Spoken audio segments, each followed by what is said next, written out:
다 같이 기도하심으로 8월 21일 월요일 매일 예배 함께 시작하겠습니다. 기도합니다. 고맙고 감사하신 하나님 아버지, 오늘도 우리와 함께 하심을 믿습니다. 오늘도 우리의 삶 가운데 우리의 믿음이 연약하고 부족하고 또 우리의 기도가 부족합니다. 하나님, 이 시간 우리가 먼저 하나님께 나아갈 때 우리의 마음 가운데 하나님의 말씀을 기대하는 마음을 허락하여 주시옵소서. 하나님, 이 시간 우리의 마음을 집중하여서 하나님 말씀을 볼 수 있는 영적인 눈과 또 우리의 영적인 갈망을 허락하여 주셔서 오늘도 하나님께서 주시는 이 은혜의 말씀을 통하여서 오늘도 우리가 살아갈 수 있는 귀한 힘과 용기를 얻을 수 있도록 하나님 함께 해주시기를 간절히 기도합니다.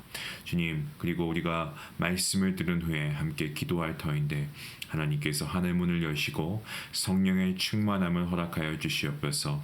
우리가 세상을 살아가며 여러 가지 뜻하지 않게 어려움과 고통을 만날 때가 있습니다. 하나님, 저희가 그 환경을 다스리고 주관하시는 주님을 신뢰하기로 결심합니다. 하나님께서 우리의 삶을 함께 해주시고 우리 안에 참된 평안과 기쁨 허락하여 주시옵소서. 하나님, 오늘도 몸이 연약한 지체가 있습니다. 하나님께서 함께 하시고 하나님께서 아픈 부위에 손으로 능력의 손으로 만져주시고 치유케 하시고 강건케 하시는 역사가 있게 허락하여 주시옵소서. 오늘도 하나님께 주시는 이 매일 예배가 우리에게 큰 은혜의 시간이 될 수 있길 다시 한번 간절히 기도하오며 이 모든 말씀 우리 주 예수 그리스도의 이름으로 감사하며 기도하옵나이다. 아멘. 찬송가 370장 함께 하시겠습니다.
오늘 하나님께서 주시는 말씀은 사도행전 24장 24절부터 25장 12절까지 말씀.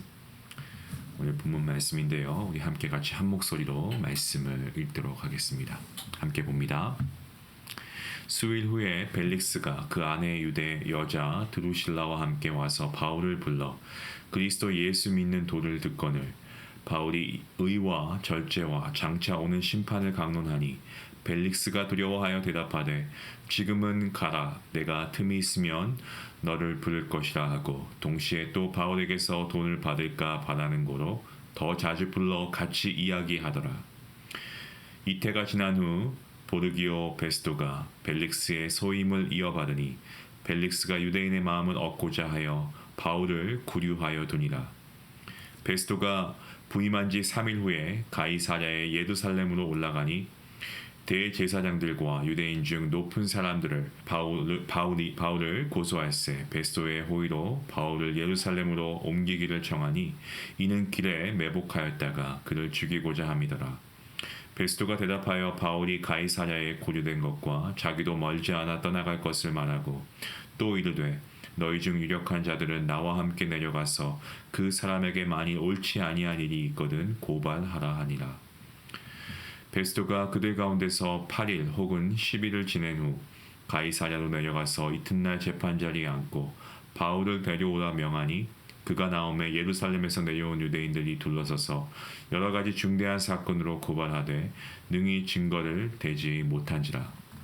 바울이 변명하여 이르되 유대인의 율법이나 성전이나 가이사에게서 내가 도무지 죄를 범하지 아니하였노라 하니 베스토가 유대인의 마음을 얻고자 하여 바울더러 묻되 내가 예루살렘에 올라가서 이 사건에 대하여 내 앞에서 신문을 받으려고 하느냐. 바울이 이르되 내가 가이사의 재판 자리 앞에 섰으니 마땅히 거기서 신문을 받을 것이라. 당신도 잘 아시는 바와 같이 내가 유대인들에게 불의를 행한 일이 없나이다.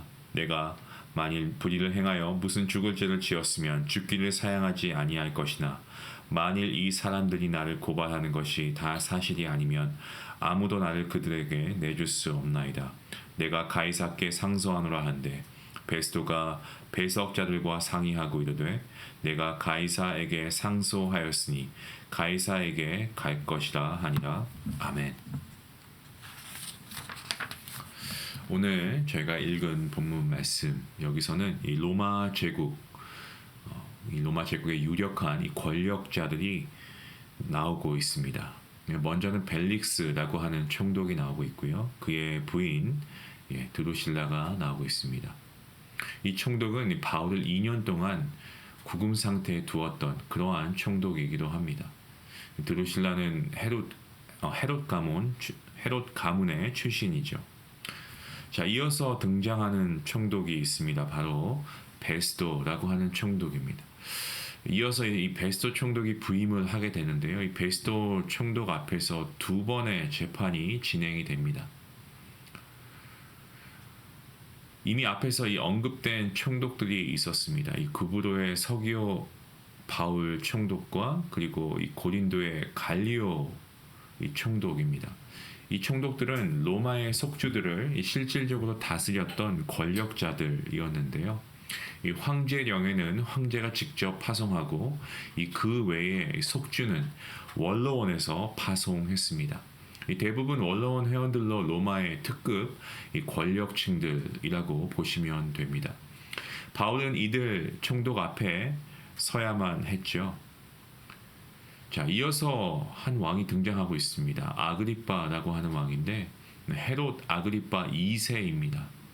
예수님께서 태어나실 때 이 아기들을 학살한 정말 만행을 저질렀던 이 헤롯 대왕의 증손입니다. 헤롯 가문은 오랫동안 어떻습니까? 유대와 그 인근 지역을 다스렸습니다. 이 버니게는 헤롯 아그리빠의 여동생인데요. 나중에 티투스 황제와 결혼설이 있었을 정도로 로마의 권력과 가까웠습니다. 사도행전 26장에 이 바울이 가이사랴에서 마지막으로 받았던 재판이 나오는데 거기에서는 많은 이 천부장들과 그리고 시중의 높은 사람들이 참여합니다. 이 등장하지는 않았습니다만은 오늘 보시면 이 바울의 재판에서 가장 많이 언급되고 있는 인물이 있습니다. 바로 가이사, 곧 황제입니다. 이 바울은 가이사에게 상소를 하고 있고요. 이 베스도는 이 사실을 황제라는 단어를 사용해서 이 두 번에 걸쳐서 확인을 하고 있습니다. 오늘 말씀에 보시면 바울이 유대인들의 모함을 받습니다. 억울한 가운데 그가 결국 감옥에 갇히게 되고요. 그리고 재판을 받는 신세까지 되었습니다. 하지만 이러한 재판이 더해질수록 바울의 무죄는 더욱 드러나게 됩니다. 그리고 오히려 이 일로 인해서 예수 그리스도의 복음을 들을 수 있는 그러한 기회를 가지게 되는 거죠. 먼저 바울은 어떻습니까? 자신을 재판했던 벨릭스와 그의 아내 유대인 여인이었던 이 드루실라에게 이 복음을 전할 기회가 있었습니다. 물론 이 바울의 말씀은 날카롭게 그의 마음을 찔렀습니다. 로마 제국의 총독으로서 그는 철저히 정말 권력지향적인 삶, 그야말로 탐욕에 가득 찬 삶을 살았을 것임이 분명합니다. 그러한 그에게 바울은 정의가 무엇인가, 그리고 절제는 무엇이고, 그리고 그러한 삶을 살지 않는 사람이 맞이할 심판은 무엇인가에 대해서 설교합니다. 하지만 그는 두려워하기만 하고 더 이상 그 말씀을 직면하지 않습니다. 그저 그냥 다음 기회로 말씀을 흘려 넘겨버리고 있습니다. 그에게 주어진 어떻게 보면 절체절명의 기회였음에도 불구하고 그는 그 기회를 놓치고 맙니다. 그가 바울의 말씀을 듣기에는 그가 소유하고 가진 것이 너무 많았기 때문이죠. 어떻습니까? 그는 말씀 대신에 그가 가지고 있는 권력과 정말 많은 이러한 돈들을 선택했고요. 유대인들의 마음을 얻기 위해서 결국 바울을 넘겨버립니다. 벨릭스 다음으로 그 총독으로 부임한 이 베스도라고 하는 인물, 어떻습니까? 이 베스도는 처음부터 바울이 전한 복음 따위에는 관심이 아예 없었습니다. 그저 그의 눈앞에 서 있는 이 유대인들의 호의를 얻고자 하는 마음이 간절했을 뿐입니다. 그는 유대인들의 종교적 이 중심지로서 이 바울을 호송하고자 했고요. 그곳에 가서 이 공개 재판을 하게 합니다. 그래서 자신이 유대인의 편이다라는 것을 아주 분명하고도 확실하게 나타내려고 했습니다. 자, 그런데 참 바울이 지혜로운 사람입니다. 바울은 그의 이러한 태도를 오히려 이용했습니다. 자신은 예루살렘으로 갈 것이 아니고 더 나아가서 로마에 갈 것임을 선언합니다.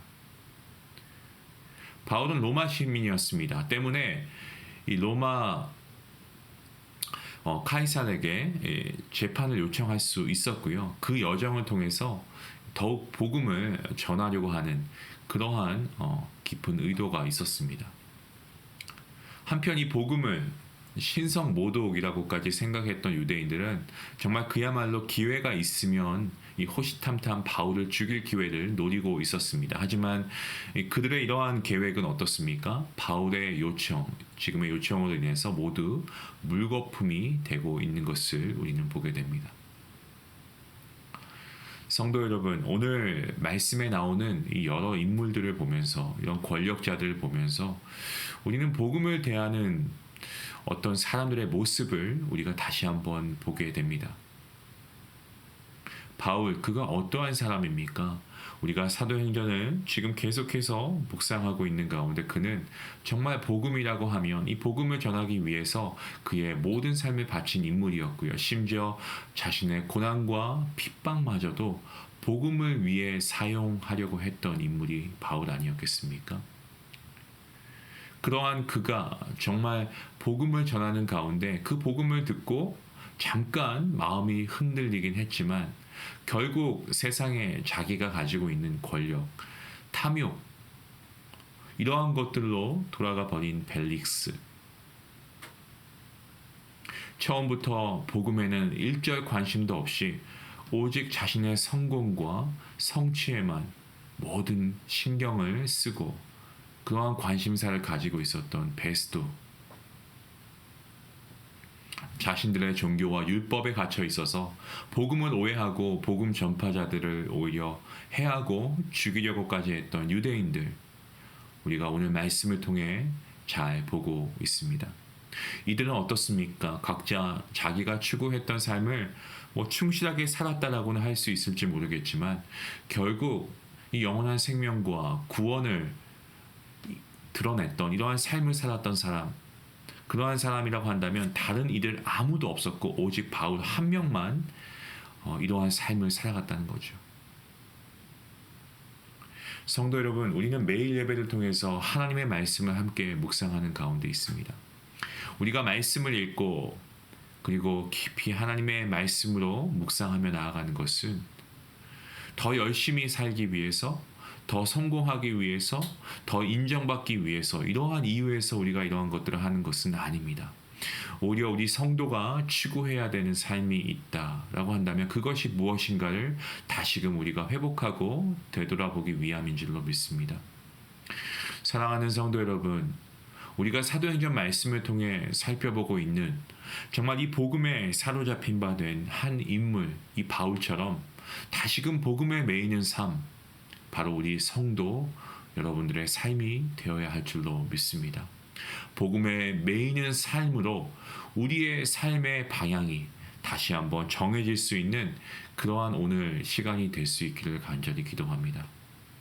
주 예수 그리스도의 복음 안에서 그 복음 안에 담긴 놀라운 하나님의 사랑과 은혜를 깨닫고 성령 하나님의 인도하심을 따라 예수 그리스도를 순종하고 따르는 삶을 사는 것, 바로 성도가 추구해야 할 삶의 모습입니다.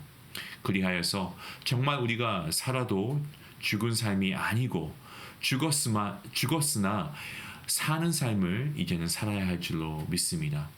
이제는 더 이상 우리가 죄에 매여 있지 않습니다. 죽음의 자식이 아닙니다. 이제는 우리가 영생을 소유한 하나님의 자녀임을 믿습니다.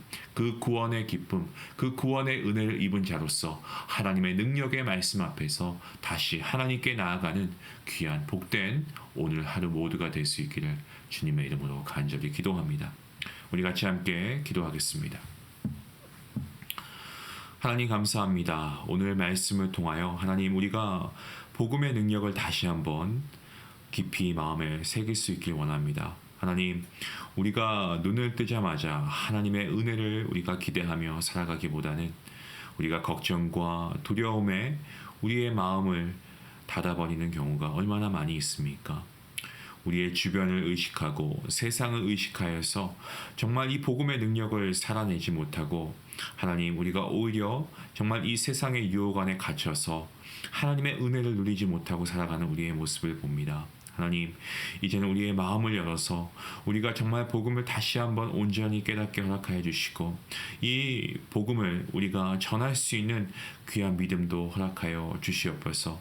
세상의 권력을 잡은 자들이, 세상의 부귀를 누리는 자들이 그것을 놓지 못하여서 세상의 것을 놓지 못함으로 하나님의 복음을 받지 못한 아버지, 이러한 권력자들을 보면서 이것이 혹 나의 모습은 아닐까? 혹여 내가 세상과 그리고 말씀이라고 하는, 정말 세상과 하나님이라고 하는 아버지, 정말 너무나 다른 아버지, 이러한 모습 가운데 저희가 한 발씩 세상에 한 발을 디디고 또 우리가 말씀에 한 발을 디디고 이렇게 살아가고 있는 것은 아닌지 모르겠습니다. 하나님, 우리가 정말 올인할 수 있는 믿음이 될 수 있기 원합니다. 세상의 것을 이제는 내려놓고 하나님의 은혜의 말씀을 붙잡고 하나님만을 신뢰하며 하나님의 말씀을 순종하며 살아가는 그러한 복음의 능력의 삶을 가지고 살아갈 수 있는 우리 모두가 될 수 있기를 간절히 기도합니다. 이러한 내가 될 수 있도록, 이러한 우리 모든 성도인들 될 수 있도록 하나님 함께해 주시고 오늘도 이 말씀을 통하여서 이러한 복음의 삶을 살아갈 수 있도록 하나님 함께하여 주시옵소서. 감사하며 예수님의 이름으로 기도합니다. 아멘. 하나님의 말씀 안에, 이 복음 안에 놀라운 하나님의 은혜가 있습니다. 오늘 우리가 삶의 방향을 정할 때에 우리의 앞으로의 삶이 정말 세상의 삶으로 없어질 것을 추구하는 것이 아니고 영원한 삶, 우리가 천국의 소망을 두고 살아가야 할 것입니다. 사도행전 말씀을 통해 이 바울이 어떻게 살아가고 있습니까? 복음에 매이는 삶, 그 삶이 오늘 여러분의 삶이 될 수 있기를 원합니다. 그러한 삶으로 살아갈 수 있게 해달라고 함께 기도할 수 있길 바랍니다. 함께 기도하시겠습니다.